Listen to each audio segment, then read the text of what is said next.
রুদ্র সাইকেলটা উনুন শাল থেকে বের করে দিলাম, তারপরেই চলে এলাম খড় নিতে। আর বুঝছই তো, এখন সকাল থেকে উনুন শালেই কিন্তু কাজ শুরু। তো এখন অনেক কিছু করা হবে উনুনে, তো সেই জন্য খড়ের কুট থেকে খড় নিয়ে নিলাম। আর খুব ভয়ে ভয়ে খড়গুলো নিয়ে আসলাম। বড় একটা আকশি নিয়েছি, সেটা নিয়ে টেনে টেনে খড় আনলাম। তারপরে দেখো ম্যাগি করতে শুরু করেছি, কারণ রুদ্র শোনা যাবে স্কুলে, ওকে আজকে ম্যাগি টিফিন বানিয়ে দেব। আর গ্যাস নেই, সেই কারণে তো উনুনেই করতে হবে, তাই উনুনেই করছি। এখানে 4 প্যাকেট ম্যাগি নেওয়া হয়েছে, সেটাই আজকে ওকে বানিয়ে দিচ্ছি। আর এই যে ম্যাগিটা দেখছো, ইউপি ম্যাগি, ও সে মামার বাড়ি গেছিলো তখন নিয়ে এসেছিলো। করে দেবো বলে করে দেওয়াই হয়নি, আর আমরা এসছিলাম সেই দিনকেই কিন্তু গ্যাস শেষ হয়ে গেছিলো। তো আজকে দেখো ম্যাগিটা করে দিলাম, অন্যান্য দিন ওই প্যাকেটের খাবারগুলোই নিয়ে যাচ্ছিলো। তো যাই হোক বন্ধুরা, শুভ সকাল। আশা করছি তোমরা যে যেখানে আছো সকলে ভালো আছো, সুস্থ আছো। বীরভূম জেলার ছোট্ট একটি গ্রাম থেকে আমি দৈবকী তোমাদের সকলকে জানাই আমার ব্লগ চ্যানেলে অনেক অনেক স্বাগত আর আমার অনেক অনেক ভালোবাসা। প্রথমে রুদ্রর জন্য ম্যাগিটা করে নিলাম। আর ম্যাগিটা তো খুব গরম থাকলে হবে না, একটু হালকা ঠান্ডা করতে হবে, টিফিন বক্সে ভরে দেব, সেই কারণে তার জন্য আগে করে নিয়েছিলাম। তারপরে করেছিলাম চা, সকালবেলাতে সবাই চা খাবে, সেই জন্য চাটা আগে করে নিয়েছি। এখন দেখো করছি আলু ভাজা, কারণ মুড়ি খাবার জন্য আলু ভাজা করা হবে। তো ভাবলাম একবারে উনুন শালে যখন এসছি একেবারে সবগুলো করে ফেলি, তো সেই কারণে সকাল সকাল আলু ভাজাটাও আজকে করে নিচ্ছি। আলুটা আগে কেটে নিয়েছিলাম। তো দেখো এদিকে কড়াইয়ে সকাল সকাল মাটিও লেপেছি, তো কড়াইয়েই করছি। আগের দিন যেদিনকে করেছিলাম প্রেশার কুকারে করেছিলাম, প্রেশার কুকারে করলেই ভালো, জানো তো, তাড়াতাড়ি সিটি পড়ে যায় আর তাড়াতাড়ি হয়েও যায়। আজকে উনুনে করতে লেগে আমার অনেকটা সময় লেগেছিল, আলুগুলো মনে হচ্ছিল যেন সিদ্ধই হতে চাইছে না, আর কুকারের 2টা সিটি দিলেই হয়ে যায়। তো যাই হোক, একদিকে দেখো খড়ে জাল দিচ্ছি আর একদিকে তরকারিটা করে নিচ্ছি।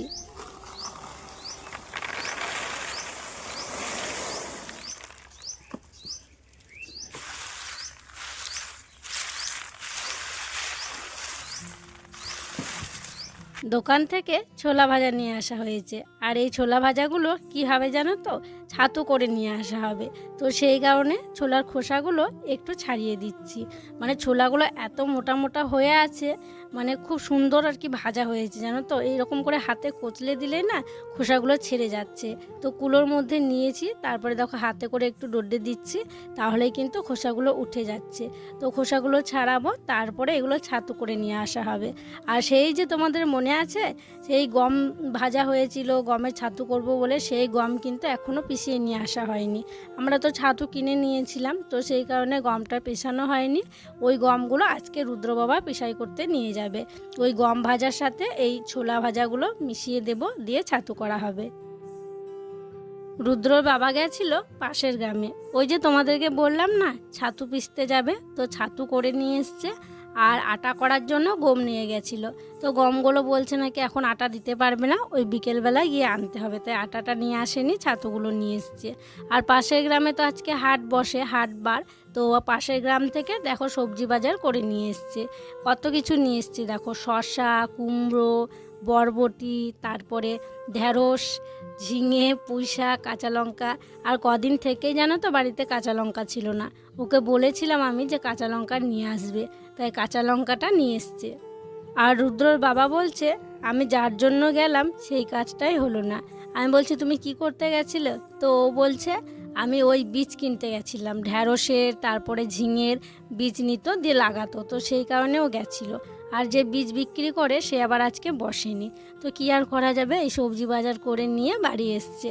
তো দিদি দেখো সবজিপাতিগুলো কাটতে বসলো। আলুটা তবে আজকে নিয়ে আসেনি, আলুটা ওই আগের দিন গেছিলো, সেই দিনকে আলুটা নিয়ে এসছে।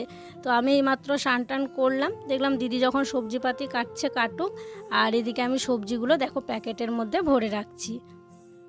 রান্না বান্না বসিয়ে দিয়েছি গো, এই যে একদিকটায় ভাত হচ্ছে আর একদিকে হচ্ছে পাট শাক। কালকে তো পাট শাক হয়েছিল, তোমরা দেখেছিলে, তো ওই পাট শাক একটুখানি ছিল জানো তো, তো ভাবলাম ওটাকে করে দিয়ে অল্প একটু হবে, ওই 2-3 জনের মতো হবে, সবাই খায়ও না, তো যাই হোক। আর এদিকে উনুনে বড় একটা বাঁশ ঢুকিয়ে দিয়েছি, যাতে যতক্ষণ রান্না করব ততক্ষণ ওই বাঁশটাতে হয়ে যায়। আর এদিকে তো সবজিপাতি দিদি সব কাটাকুটি করে দিয়েছিল, এই যে এখানে দেখছো ঝিঙে আছে, এখানে আছে ছোট ছোট করে আলু কাটা, আলুটা সিদ্ধ করে নিয়েছি।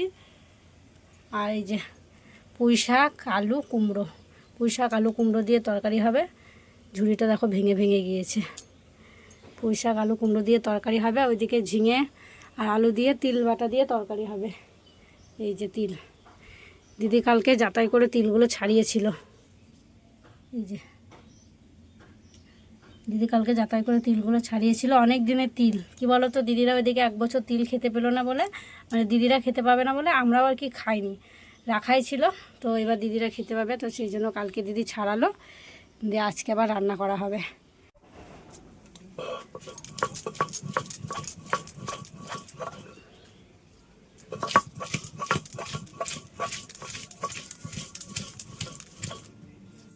কুমড়োর তরকারিতে দেওয়ার জন্য মশলাটা বাটতে শুরু করলাম।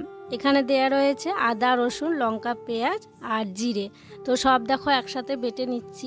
প্রথমে আমি ভেবেছিলাম ফোড়ন করেই তরকারিটা করব, তো রুদ্রর বাবা বলছে না একটু মশলা দেবে তাহলে ভালো লাগবে।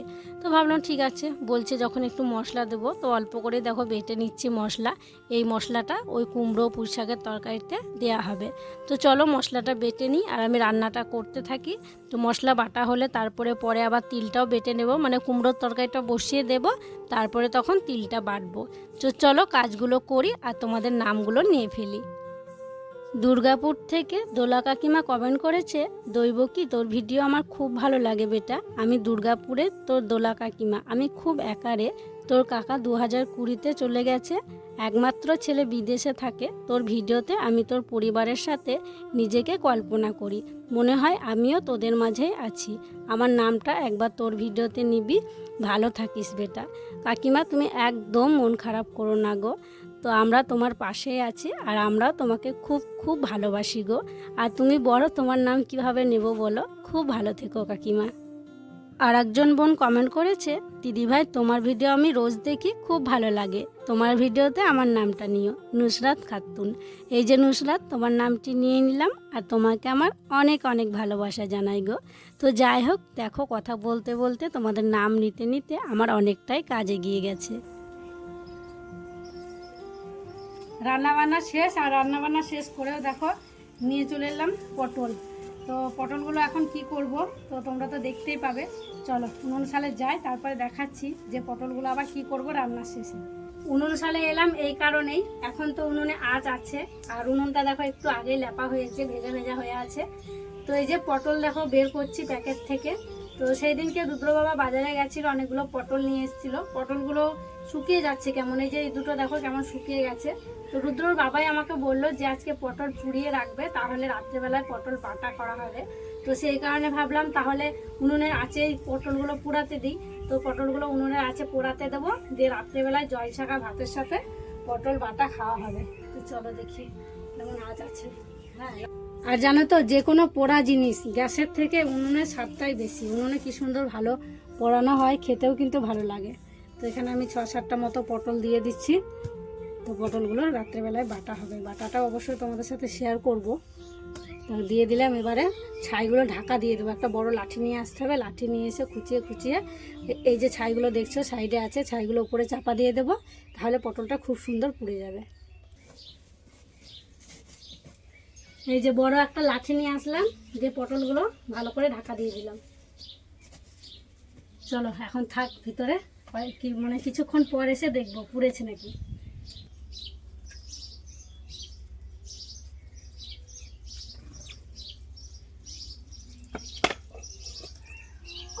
কি গরম গো, পটলটা পোড়াতে দিলাম, তারপরে চলে এলাম দেখো কলপারে কড়াই মাজার জন্য।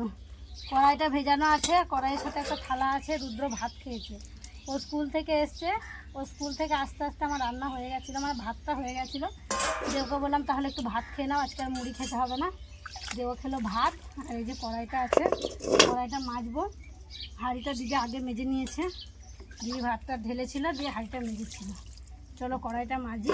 আর টাইম কলে জল এখন নেই, ঘরে যে জল আছে সেই জলে মাজতে হবে। আর পুকুরে মাছতাম কত ভালো হতো, ভিজিয়ে রাখতাম, সুন্দর মাটি উঠে যেত। বাড়িতে ভিজাচ্ছি, মাটি উঠছে না। পুকুরে কি সুন্দর গোটা কড়াইটা ভিজে থাকতো, ভিজে থাকতো।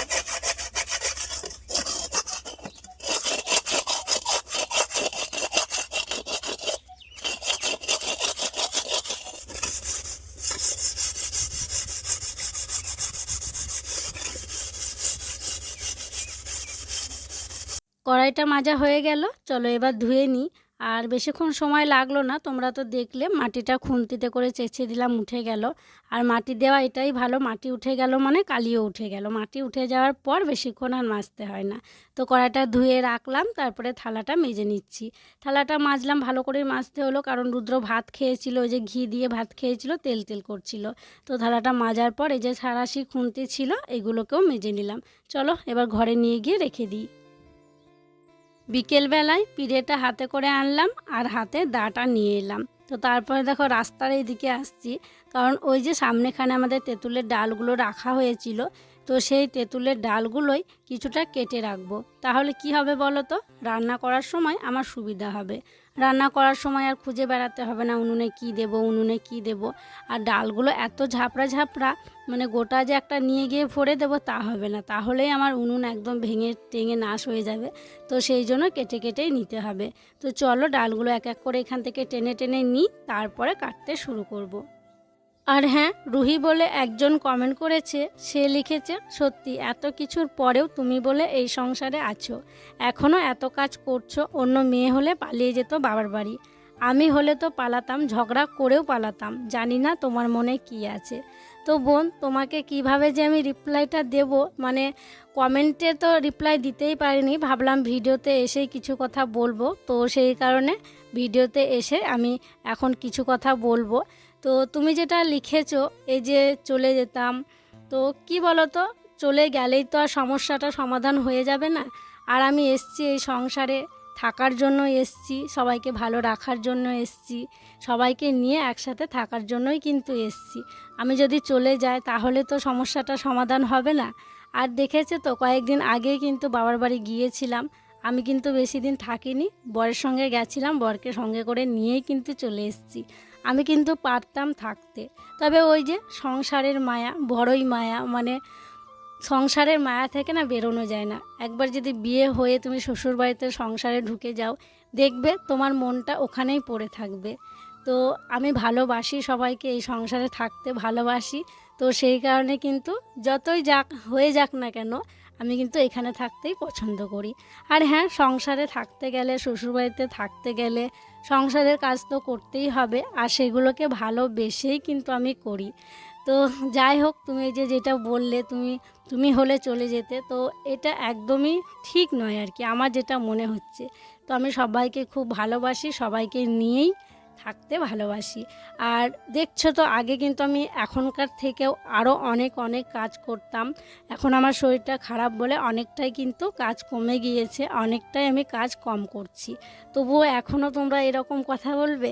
তো যাই হোক, এই যে কাজগুলো আমার সংসারের কাজ, তো সংসারটাকে যখন ভালোবাসি, সংসারের কাজগুলো তো করতে হবে, তাই না বলো? তো ভালোবেসে আমি সংসারের কাজগুলো করছি। তো যাই হোক, আমার দেখো সব ডাল কাটা হয়ে গেছে, এখন ঘরে নিয়ে যাচ্ছি। বন্ধুরা, সেই যে দুপুরবেলায় পটল পুড়িয়েছিলাম, এই যে পটলগুলো দেখো একদম কি সুন্দর পুড়ে গিয়েছে। এই যে শব্দ হচ্ছে, একদম কালো হয়ে উপরটা পুড়ে গিয়েছে। রান্নাবান্না হয়ে যাওয়ার পর ভরে রেখেছিলাম, অনেকক্ষণ ছিল। আমরা একদম খাওয়া দাওয়া করার পর আমি পটলগুলো বের করে রেখেছিলাম। আর এখন পটলগুলো বেটে নেব, সন্ধ্যাবেলাতে বেটে নিচ্ছি, খাবার আগে বাড়বো না, কারণ রুদ্রকে পড়াবো একটু। তো সেই জন্য ভাবলাম আগে বেটেই রাখি। রুদ্র এখন খাচ্ছে, ওর মুড়ি খেতে খেতে আমার বাটা হয়ে যাবে। তো চলো পটলগুলো এখন ভালো করে ধুয়ে নিই।